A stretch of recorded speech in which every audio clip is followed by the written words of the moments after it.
All right, welcome back. It's 7:15 and time to check in with Ryan PC Trimble to see what folks are talking about online. I can imagine it's got to be September 11th Absolutely. today. Yeah, you know, I would be absolutely amiss if I didn't talk about it, because that's absolutely what everyone is talking about right now. I know we've already talked about it a lot, but the events of 13 years ago are trending online this morning as just people across the country and honestly the world mourn and remember 9/11. It's still impossible to hear just the isolated date, September 11th, without instantly conjuring up images like this in your mind. And though the internet of 13 years ago is very different from the internet of 2014, it was one of the net's busiest days, and it changed the way news was reported, period, online in the whole world. The news spread and basically broke the internet.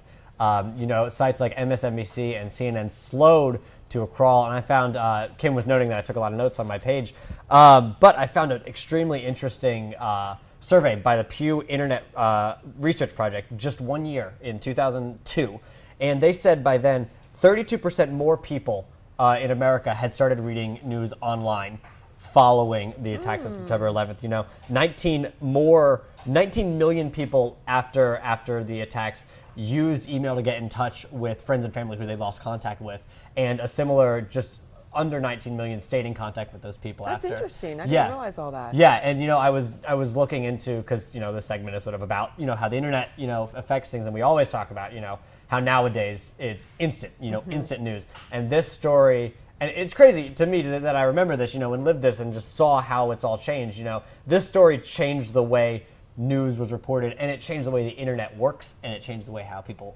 use the internet. In this Pew story, which, like I said, was released in September 2002, so just a year after, they were already starting talking about how the attacks of September 11th were the beginning of what we now know as sort of do-it-yourself journalism. You know, people sending in pictures. You know, back then, not that it's crazy, but not that many phones had cameras. You know? Yeah, everybody was hungry. They wanted events. They wanted to know what was going on, and they wanted it immediately. Immediately, yeah. And so the way that was reported, with people calling news stations, people emailing pictures, you know, has affected just the way we report even the smallest, you know, breaking news, even the smallest little thing that happens in town is completely altered the way we report it because of a lot of the reporting on September 11th. It's much quicker. Yeah, and I was mentioning, you know, my wife's father, who was working in the nation's capital at the time, you know, I was mentioning just the cell service then, you know, it wasn't these, and I'm having a hard time to remember what a cell phone was back then, because I can remember mine with, you know, an antenna. Yep. Yeah. I think it was a bigger flip phone, it was right? A flip phone. With an Mine antenna. was a flip phone with an antenna. The one I had before that was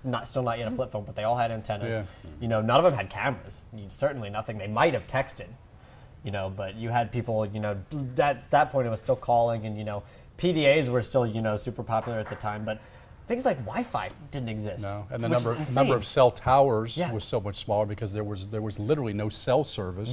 To even get in touch with people. Yeah. You know, where now you have cell towers everywhere, you know, to think that you would lose cell service now is almost incomprehensible. That you would lose your cell phone signal somewhere. Yeah. A lot of people just had to sit tight and be patient, as hard as it was to find out in one way or another how things were for people they cared about. Absolutely, It is different today. Definitely. I never heard it talked about like that. that, I never thought of it that That's way. what we have Ryan for. That's what I'm here Right. for. That's right. Well, we'll move on from that a little bit because, as I can see, we talked a lot already. So if you have Gmail, aka if you are a human being in 2014, you may want to go ahead and change your password today, just in case, because overnight 5 million Gmail addresses and passwords appeared on a Russian forum. However, Google says its servers were not breached. Now, the list actually appears to be a collection of passwords that were exposed in previous hacks, likely on users' computers. Google says there's no telling if the list is even authentic, but they are warning affected users to take steps to protect their Gmail accounts. These steps include, of course, creating stronger passwords and using two-step authentication, such as connecting to your cell phone or adding security questions, things like that. So this list sort of appeared overnight on a Bitcoin forum, which is where people can use internet money to pay for lists like that. And the list just, like I said, it included 5 million addresses and passwords. So I'm always leery of the connecting your cell phone, just because I feel like it gives hackers an avenue into even more of my personal life. I think the exact same way, Kim, because I don't have my Gmail connected to my phone number at all, because then if someone hacks in, then it's another way that they can get more information. Right. But I see the idea of it. I don't know. I think the strong password is Yeah. I've definitely I did mine yesterday. My changed. Gmail account. Yeah, I did it. Yep. Yeah. Got to make it really difficult, something nobody would ever be able to guess. Absolutely, yeah. Now, our last story is from Gannon, and this is not a hard video to watch. It's not difficult to watch. It's No, just gosh. easy. Brandon, our editor, suggested this morning, and a lot of heavy stuff trending today, Absolutely. understandably. We're reminded there's a lot of evil in the world, but with this video, we're reminded there's a lot of creativity and ingenuity and fun stuff, too. Kim's twerking. 80s music. Rock on. It's on my playlist, or at least songs from this era. 99, what is the original German version? Luftballons? Oh, I don't know. Yeah, but a lot of people say it's the 99 Red Balloons song. I remember the English version. Credit to And now, this Ryan, you know the gentleman. German I version? used to know the whole thing in German. Wow. I'm a horrible person. This gentleman, sort of in the Brady Bunch squares here, is Andrew Wong, and of course, he makes every single sound, the bass, That's so cool. everything, the percussion. It's all done with balloons. And it's, yeah, like you said, it's all him. Yeah, pretty That's cool. awesome. That's so cool. It's a good way to spend a little time, especially if you like that genre of music. All right.